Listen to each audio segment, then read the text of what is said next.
넉넉지 못한 이민 가정에서 열심히 공부하고 노력한 한인 2세가 치과대학을 졸업했습니다.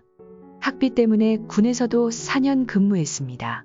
20여 년 전 미국 중서부 대도시 중심 상가에서 개업한 그는 주변의 많은 한국 이민자들의 부러움을 샀습니다. 소위 개천에서 용난 케이스였습니다. 백인이 많은 커뮤니티 상가에서 처음 개업했을 때 그런대로 운영이 잘 되었습니다. 몇 년 안 돼 그는 고급차도 샀고 꿈에 그리던 저택을 구입했습니다. 부인은 가구와 인테리어에 많은 신경을 썼습니다. 아메리칸 드림을 이룬 셈이지요. 그런데 주변에 새로운 주택단지가 개발되면서 새로운 상가와 함께 치과도 들어섰습니다. 새로 문을 연 치과는 새 건물의 스파 같은 인테리어와 최신 장비들을 갖추고 적극적인 마케팅에 나섰습니다. 만만찮은 경쟁자로 떠올랐습니다. 큰 몰이 아니더라도 일이 쉽게 상가가 있는 미니몰에도 네일샵과 함께 치과가 계속 들어섰습니다. 파이가 줄어든 탓인지 조금씩 운영이 어려워졌습니다. 어느새 집 모기지 내는 것도 부담이 되었습니다. 애들이 성장하면서 생활 규모를 줄이는 것은 쉽지 않았지요. 부인이 마트에 나가 캐시어도 했습니다. 그래도 살림살이가 점점 어려워져 급기야는 연금생활자인 부모의 돈도 손을 대게 되고 집안에 분란이 일어났습니다. 모친은 집 꾸민다고 가구며 인테리어에 많은 돈을 쓴 며느리를 지금도 이해하지 못하고 있습니다. 수십 년 경력의 의사가 이처럼 파산하는데 담보도 없이 새로 치과 개업하겠다고 하면 은행에서 돈을 빌려주지 않습니다. 어느 날 문 닫고 야반도주하면 융자금 회수가 어렵기 때문입니다. 식당 개업한다고 은행서 담보 없이 융자해주지 않는 것과 마찬가지입니다. 새로 개업하는 치과는 대형화 전문화되고 있습니다. 기업형으로 운영에 많은 수익을 추구합니다. 이에 따라 개인이 운영하는 치과는 설당이 점점 줄어들고 있습니다. 치과를 개업하려면 많은 비용이 소요됩니다. 아무리 소박하게 시작해도 1800 스퀘어피트는 가져야 하고 스퀘어피트당 1,200불의 인테리어도 해야 합니다.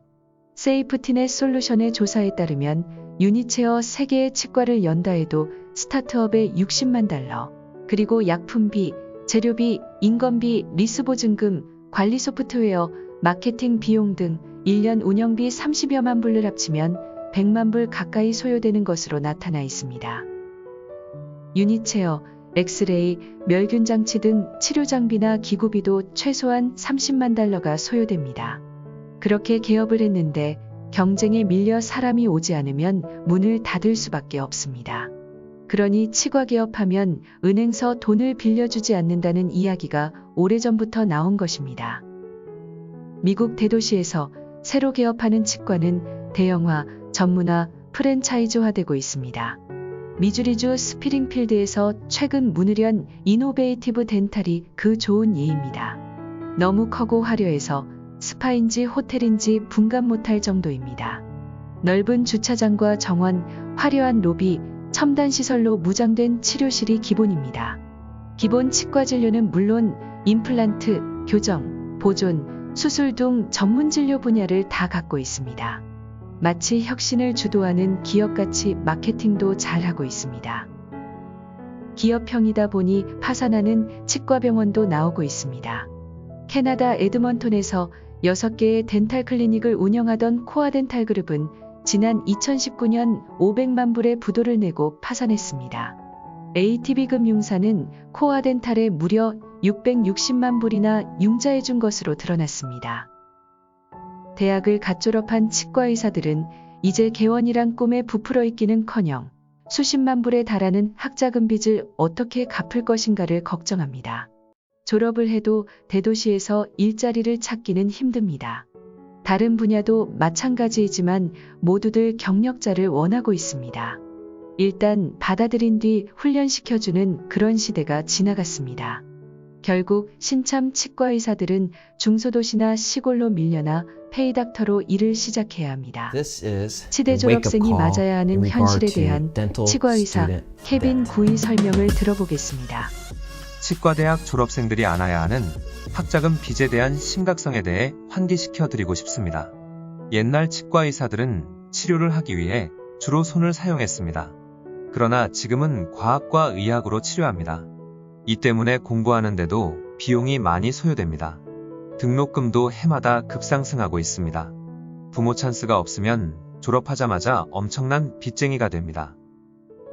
치과대학 졸업 후 신출내기 의사들은 중소도시에서 대개 12만 불의 연봉을 받게 될 것으로 생각됩니다. 여기에 세금을 떼면 8만 불 정도가 남습니다. 한 달 가처분 소득은 7천 불 정도밖에 안 되는 셈이지요. 치과대학을 졸업하면서 떠안게 된 빚이 50만 불로 생각해 보겠습니다. 그리고 가장 흔한 10년 상환 프로그램을 적용해 보겠습니다. 그러면 한 달에 5천 불이 나가야 합니다. 한 달 7천 불 수입에 학자금 5천 불을 상환하면 2천 불밖에 남지 않습니다. 부모나 와이프의 도움이 없으면 자칫 빈곤에서 헤어날 수 없습니다. 그리고 10년 안에 자신만의 치과를 개업한다는 것도 사실상 어려워집니다. 2021년 7월 에듀케이션 데이터 통계에 따르면 치과대학 졸업생이 안게 되는 학자금 빚은 평균 30만 5천 불로 나타났습니다. 빚 없이 졸업한 학생은 전체 17%였습니다. 부모 찬스가 있었다고 봐야 하지요. 공식 통계는 그렇고 실제 학자금 빚은 훨씬 더 심각하다고 합니다. 주립대학보다는 사립대학 수업료가 더 비쌉니다. 명문 사립인 뉴욕대학, 즉 NYU의 경우 2024년에 졸업하는 치대 학생들의 학비는 70만 불로 추정되었습니다.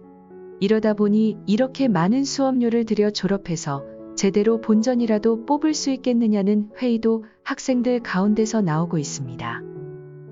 지난 1980년도 치과의사의 연봉은 평균 5만 불이었습니다. 그러던 것이 2020년도엔 16만 불로 40년간 3.3배 오른 것으로 되어 있습니다. 그런데 치대 학자금은 1978년 3,311불에서 2020년 5만 5,395불로 무려 16.7배나 오른 것으로 조사되었습니다. 지난 10년 동안의 치과대학 수업료는 가파르게 상승했습니다. 바이든 대통령이 지난 선거 공약 때 학자금 빚 1만 불의 탕감을 내세웠지만 치대 졸업생들에겐 조족지혈인 셈입니다. 획기적인 대책이 나오지 않는 한 빚의 수렁에서 쉽게 벗어날 수 없게 되어 있습니다. 유타주에 사는 37세의 교정 전문의가 100만 달러의 치과대학 학자금 빚을 지고 있어 지난 2018년 월스트리트 저널에 그 이야기가 실렸습니다. 그는 매달 1,600불을 갚고 있지만 빚이 매일 130불씩 증가하고 있어 평생 못 갚을 것 같다고 말했습니다. 아들이 장성에서 대학에 갔는데 아직도 학자금 빚을 다 못 갚았다고 말하는 치과의사도 있습니다. 치과의사도 60대가 되면 노안이 생기고 손도 떨리게 되어 진료를 하기 힘든 경우가 나옵니다. 그래서 젊은 시기에 한 푼이라도 더 모아야 하는데 언제 학자금 갚고 개업하겠느냐고 고민하는 젊은 치과의사들이 적지 않습니다.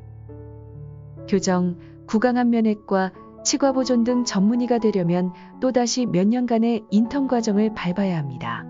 그러려면 또 돈이 있어야 하지요. 부모 찬스나 배우자 찬스가 없으면 또 다른 빚을 감수하고 덤벼들 수 없습니다. 그래서 옛날 좋은 시절처럼 쉽게 승천한 용이 되지 못하고 그냥 이무기로 남아야 하는 치과 졸업생들이 적지 않을 것으로 보입니다.